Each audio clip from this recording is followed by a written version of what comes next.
लोकतंत्र सुरक्षा पार्टी के संस्थापक एवं पूर्व सांसद राजकुमार सैनी का आप सभी को प्रणाम। मित्रों, मैं आज आपके सामने 3 बातें लेकर के हाजिर हुआ हूँ।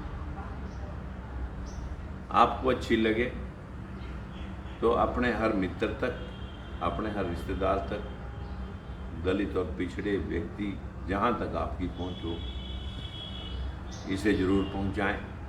लाइक करें, शेयर करें, कमेंट दें। हम दलितों और पिछड़ों में से यदि कोई उच्च से उच्च पदों तक भी चला जाए, जैसा अभी आपके सामने रानी नागर के रूप में उसके साथ जाती हुई, छेड़खानी हुई, जब एक आईएएस ऑफिसर को इंसाफ लेने के लिए नौकरी तक छोड़नी पड़ रही है, उसके साथ अश्लीलता हुई, उसका इंसाफ तो क्या मिलना था, उसके ऊपर अलग से हमला और हुआ। और जो मनोहरलाल खट्टर उसे बेटी मान करके उसकी नौकरी और सम्मान की गारंटी लेते थे, वो धूल चाटती नजर आई।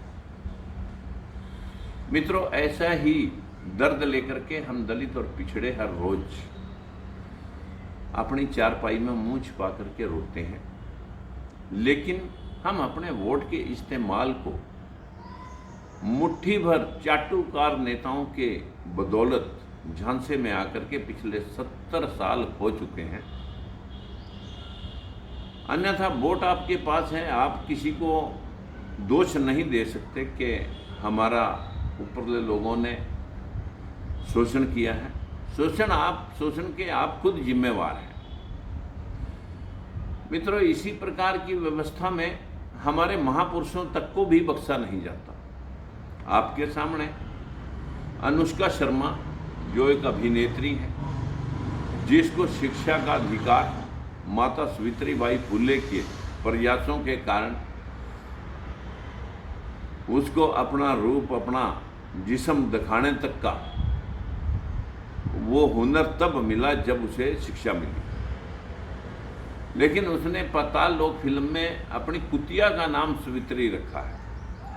पूरा देश दलित और पिछड़ा इसके ऊपर थूके और इसको तुरंत इस नाम को चेंज करने के लिए अपनी फिल्म से, अन्यथा इसके ऊपर मुकदमा दर्ज कराएंगे और पूरे देश भर के अंदर इसके खिलाफ प्रोटेस्ट किया जाएगा, आंदोलन चलाया जाएगा। या तो इस नाम को तुरंत हटा दें। आप जैसी अभिनेत्रियां अपने रूप और नंगन दिखा करके समाज को जहां गंदा कर रही हैं, आपके विचार भी इतने गंदे हो चुके हैं, ये किसी के ध्यान में नहीं था कि आप इतनी घटिया हैं। और ऐसी ही तीसरी बात, आज मैं आपके सामने एक कंपैरेटिवली विषय रखना चाहूँगा, कोरोना के विषय में। मित्रों, जब अमेरिका से स्वाइन फ्लू आया था, उस वक्त भी 6% डेथ रेशो रही और कोरोना से 6.25% की डेथ रेशो है।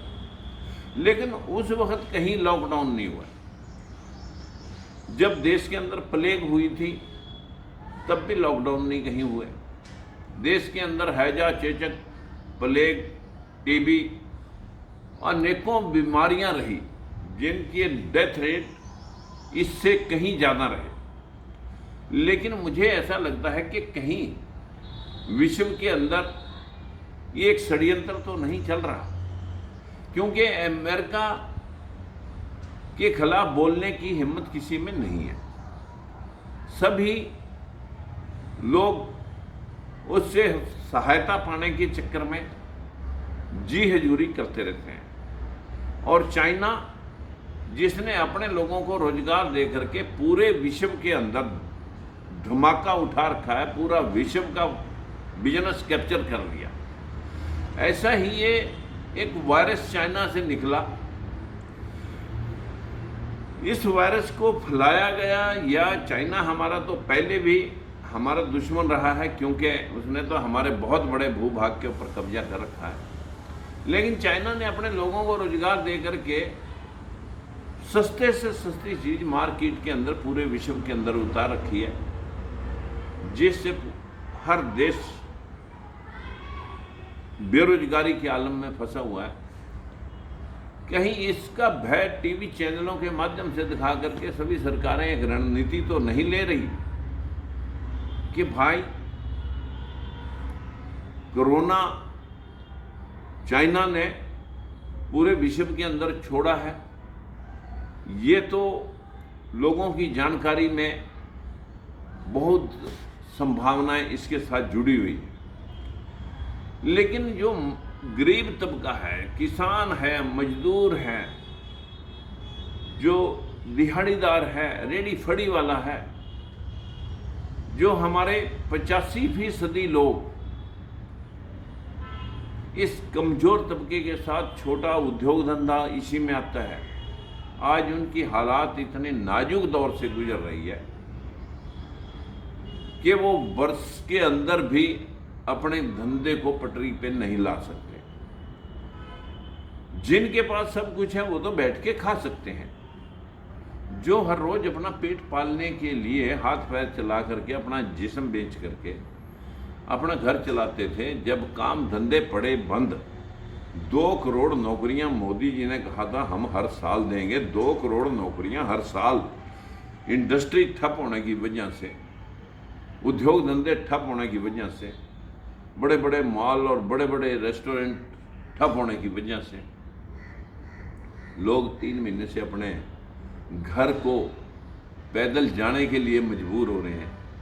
रास्ते में गर्भवती महिलाओं की मौत हो जाती है, मजदूर मर जाते हैं, ढिंढोरा पिटा जाता है कि इतने 100 करोड़ रुपये मजदूरों को गंतव्य तक पहुंचाने के लिए खर्च कर दिए गए हैं। इस सारे ढंढोरे के पीछे टीवी चैनलों के माध्यम से जो आपको परोसा जा रहा है, उसे छोड़ करके आप अपने काम धंधे पे लगें। हम पहले भी बहुत सारी बीमारियों से जूझे हैं और अब तो सरकार ने भी बोल दिया है कि हमें कोरोना के साथ जीने की आदत डालनी पड़ेगी। आप एहतियात बरतें, आप अपने काम धंधों पर ध्यान दें।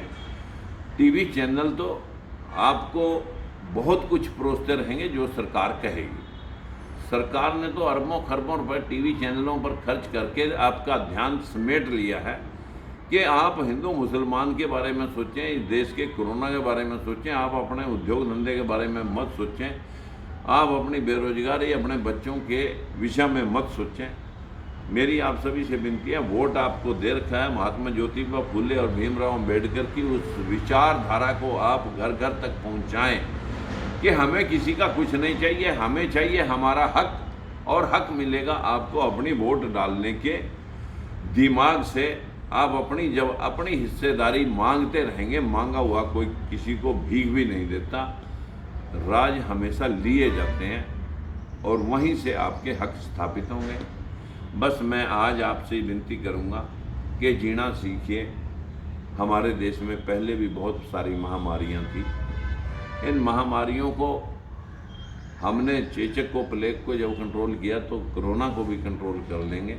एहतियात बरतेंगे और सरकार से भी मेरी विनती है कि लोगों को जो 20,000 करोड़ रुपए MSME के माध्यम से आप खर्च करने वाले हैं, उन लोगों तक वो पैसा पहुंचे जिन लोगों को गारंटी देने के लिए, कोई जगह देने के लिए, दुकान दिखाने के लिए अपने पास रेडी फड़ी है, उनके पास वो जगह भी या सरकारी है या किसी सेठ की है, उन लोगों को आप लोन दीजिए ताकि वो जीवन में उठ करके अपने बच्चों का भरण पोषण कर सकें। आज बस इतना ही। वोट डालना सीखें। पुण्य फिर आपसे फरियाद है, और घर घर तक जाएं, लोगों को बताएं कि चलो अपने देश के निर्माण के साथ और एहतियात बरतते हुए हम अपनी वोट डालने का हमेशा ध्यान रखेंगे। हमारे में से जो तड़वे चाटू लोग हमें बेच करके अपनी रोटियां सेक रहे हैं, उनसे किनारा करके हमें आगे बढ़ना होगा। नमस्कार। बस इतना ही। लाइक करें, शेयर करें, कमेंट करें। धन्यवाद।